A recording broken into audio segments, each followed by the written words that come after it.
I want you to pause for a second and ask yourself something. When you hear the words self-harm, what comes to mind? You probably think of the obvious. Things like cutting, burning, or physically hurting yourself in some way. And you wouldn't be wrong. But what if I told you that self-harm isn't always about physical pain? What if I told you that we can be harming ourselves every day in ways that aren't visible on the outside, but are just as damaging to our mental and emotional well-being? Today, I want to talk to you about 7 unexpected ways we self-harm, things we do without even realizing that they're hurting us, and more importantly, how to stop. This is going to get personal, but I want you to stay with me because I have a feeling you'll recognize yourself in some of what I'm about to say. I'm not here to judge you, and I'm not here to tell you that you're doing something wrong. I'm here because I want you to see what's happening and how these behaviors are quietly sabotaging your life, your happiness, and your peace of mind. Before we dive in, welcome back, or welcome if you're new. I'm Alexander Sterling, and on this channel I bring you simple, powerful insights to help you shift your mindset, break through limits, and grow into your best self one step at a time. If that resonates with you, I'd love for you to subscribe. As a new channel, I've got a lot of meaningful content planned that I believe can truly enrich your life, and it would be an honor to have you join me as one of my first subscribers on this journey. Now let's dive into the video. Let's start with number 1. Negative self-talk. This is a big one. It's something that most of us do, often without realizing it. Think about the way you speak to yourself when you mess up, when things don't go your way, or when you look in the mirror. What kind of words are you using? Are you being kind to yourself, or are you tearing yourself down? If you wouldn't say those things to someone you love, why would you say them to yourself? This constant barrage of negative self-talk is a form of emotional self-harm. We're our own worst critics, right? But here's the thing.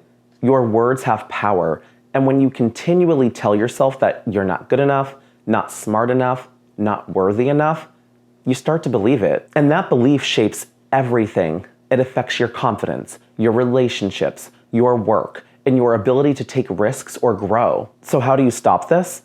It's not about never having a negative thought again. That's impossible. But it's about catching yourself in the act and challenging those thoughts. Next time you catch yourself in a negative spiral, stop and ask yourself, is this really true? Most of the time you'll find that it's not. You have to be intentional about rewiring that inner dialogue. Replace those harsh criticisms with something more balanced, more compassionate. It's not about false positivity, it's about being fair to yourself. Let's move on to number 2.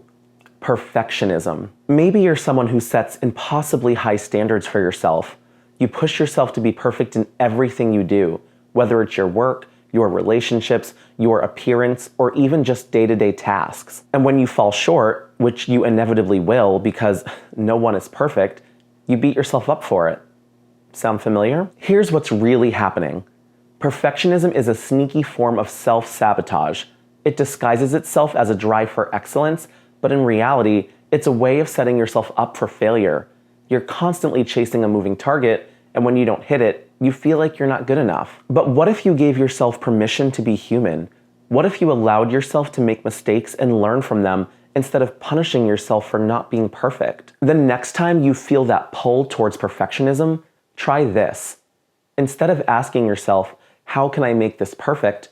Ask yourself, what's good enough? Let yourself be okay with good enough, because that's where progress happens. Let's move on to number 3, which is isolation. Now, I'm not talking about taking time for yourself or needing some alone time. That's healthy. I'm talking about withdrawing from others because you feel like a burden, because you don't want to be seen, or because you're afraid of being vulnerable. This kind of isolation is a form of self-harm. Why? Because we're wired for connection. When you cut yourself off from the people who care about you, you're denying yourself the support, love, and empathy that you need. You might think you're protecting yourself by keeping people at an arm's length, but in reality, you're hurting yourself by staying stuck in your own head. I know that vulnerability can be scary, but connection doesn't require you to be perfect, and it doesn't require you to have everything figured out. It just requires you to show up as you are. So the next time you find yourself pulling away, ask yourself, am I isolating because I need space to recharge, or am I isolating myself because I'm afraid? If it's fear, try to reach out to someone, just one person. Let them in, even if it's just a little bit. Number 4 on this list is people-pleasing. Now, you might not think of this as self-harm, but think about it. Every time you say yes to something that goes against what you really want or need, you're betraying yourself. You're putting other people's needs above your own, often at the expense of your own happiness, health, and well-being. People-pleasing is about seeking validation. It's about wanting to be liked, accepted, or valued by others, even if it means sacrificing your own needs. But here's the truth. No matter how much you give, no matter how much you bend over backward to make everyone else happy, you will never be able to control how people feel about you. And in the process, you're harming yourself by neglecting your own boundaries and desires. So how do you stop? Start small. Start by saying no to things that don't serve you. Practice setting boundaries even if it feels uncomfortable. And remember this, your worth isn't tied to how much you do for others. It's okay to prioritize yourself. In fact, it's necessary. Now on to number 5, which is overworking. How many times have you stayed late at work, skipped meals, or sacrificed your sleep just to get something done? Maybe you've convinced yourself that if you just work harder, longer, and faster, you'll finally get ahead. But here's the thing. Overworking is a form of self-harm. It's a way of punishing yourself for not being enough, for not doing enough. When you push yourself to the point of burnout, you're harming not just your body, but your mind and spirit. You're depleting yourself of the energy and creativity you need to thrive. And the worst part? Overworking doesn't actually lead to better results. It leads to exhaustion, frustration, and diminishing returns. So I want you to check in with yourself. When was the last time you rested?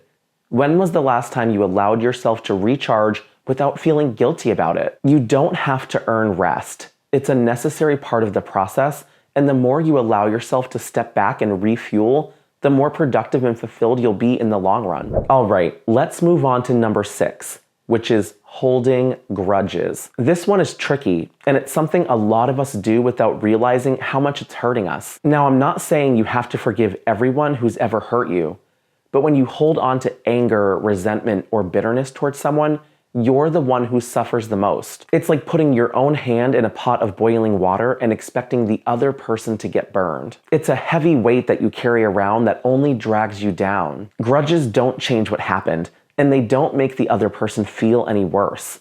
They just keep you stuck in a loop of pain and anger, and that's a form of self-harm. You're choosing to hold on to something that only hurts you over and over again. So what do?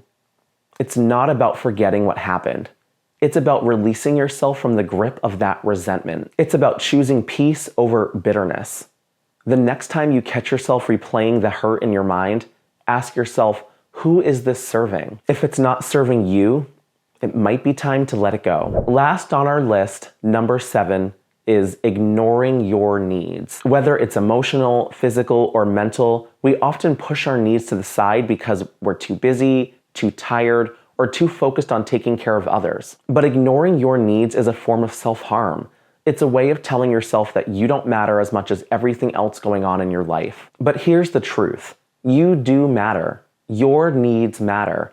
And the longer you ignore them, the more harm you're doing to yourself in the long run. So let me ask you, when was the last time you checked in with yourself? When was the last time you asked yourself what you really need? It's time to start paying attention to those needs, whether it's taking care of your mental health, getting enough sleep, eating nourishing food, or just giving yourself a break. Because if you don't take care of yourself, who will? So we've covered 7 unexpected ways we self-harm, and I know some of this might have hit close to home.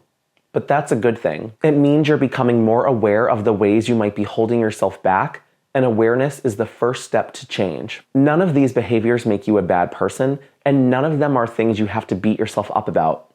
They're just habits. Habits that can be changed with intention and practice. So I want you to take a moment right now and think about which of these 7 behaviors shows up in your life the most. Which one resonates with you? And more importantly, what's one small step you can take today to stop harming yourself in this way? You don't have to change everything overnight, but you can start making small changes that add up over time. Be kind to yourself, be patient with yourself, and remember, you deserve better than this. You deserve to thrive. Thank you for sticking with me until the end of the video. I hope this helped you see things a little more clearly, and I hope you take what we talked about today and put it into action. Keep showing up for yourself, keep growing, and I'll see you in the next one. Bye-bye.